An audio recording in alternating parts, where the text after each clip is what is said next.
এই যে ভাই, আমাদেরকে 20 প্লেট বিরিয়ানি পার্সেল দেন তো। আচ্ছা ভাই, দিচ্ছি, আপনারা একটুখানি অপেক্ষা করেন। তারপর দোকানদার তাড়াতাড়ি করে গরম গরম বিরিয়ানি প্যাকেট করতে লাগলো। প্যাকেট হাতে নিয়ে হঠাৎ কিছু না বলে কাস্টমারের পাশ কাটিয়ে দৌড় দিল। এই ভাই, কোনে যাচ্ছেন? কি ব্যাপার, কাস্টমার রেখে কই গেল? এমনিতে আমাদের অনেক তাড়া আছে। ফালতু নাকি? আমাদেরকে এভাবে রেখে চলে গেল। আচ্ছা বাদ দে, চল অন্য দোকান থেকে নিয়ে নিই। আরে ভাই দাঁড়ান দাঁড়ান, কোথায় যাচ্ছেন? আমাকে 10টা মিনিট সময় দেন, আমি যত দ্রুত সম্ভব আপনাদের পার্সেলটা রেডি করে দিচ্ছি। থাক ভাই, লাগবে না, আমরা অন্য দোকান থেকে নিয়ে নিচ্ছি। আরে ভাই এভাবে বলছেন কেন? আমাকে একটু সময় দেন, আমি রেডি করে দিচ্ছি।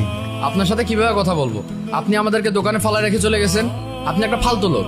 আমরা আপনার দোকানে বোনের সময় আসলাম, 1-2টা না 20টা বিরিয়ানি অর্ডার দিচ্ছি, আর আপনি আমাদেরকে এভাবে রেখে চলে গেলেন। এই আমরা আপনার দোকান থেকে খাবার নেবো না, চল তো অন্য দোকানে যাই। ভাই আমি একটা জরুরি কাজে গেছিলাম, আপনারা এভাবে রাগ করবেন না, আমি এখনই দিচ্ছি। কাস্টমার রেখে কি এমন কাজ যে আমাদেরকে রেখে চলে গেলেন? ভাই সবার আগে আমার কাস্টমার না, সবার আগে আমার মালিক। বুঝলাম না ভাই, মালিক আগে মানে? আপনি কি আমাদের সাথে ফাজলামি করছেন? এ ভাই, আপনি কি বুঝাইতে যাচ্ছেন? কাস্টমার আগে না মানে? আপনি এমন করলে তো কখনো ব্যবসা করতে পারবেন না।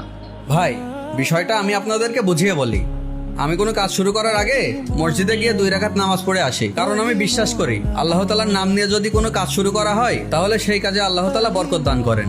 ভাই আমি মানলাম আপনি মসজিদে 2 রাকাত নামাজ পড়তে গেছেন, কিন্তু আপনি যে সাথে করে 1 প্যাকেট বিরিয়ানি নিয়ে গেলেন, আপনি কি আমাদের সাথে ফাজলামি করছেন নাকি? বিরিয়ানি নিয়ে কেউ নামাজ পড়তে যাই? আরে ভাই আপনাদের সাথে আমি ফাজলামো করবো কেন?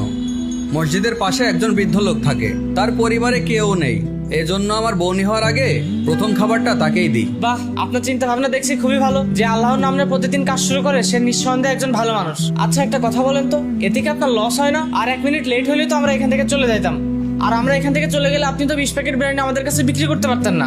আর ভাই আমরা যদি চলে যেতাম তাহলে তো আপনার প্রায় 4000 টাকা লস হয়ে যেত। হ্যাঁ ভাই, কিন্তু আপনারা তো চলে যাননি, এটাই আল্লাহ তাআলার রহমত। 2-3 জন কাস্টমার চলে যায়, কিন্তু আমার এতে তেমন একটা লস হয় না। আল্লাহ যা করেন ভালোর জন্যই করেন। দেখেন ভাই, যে কাস্টমার চলে যাবে আল্লাহ চাইলে তো তার থেকে ভালো কাস্টমার আমার কাছে পাঠাতে পারে, তাই না?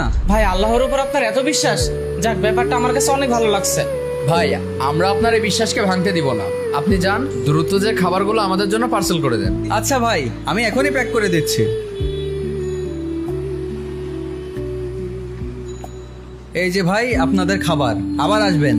সমস্যা নেই ভাই, নেক্সট টাইম যদি কখনো খাবার নেই আপনার এই দোকান থেকে নেব, ঠিক আছে ভাই?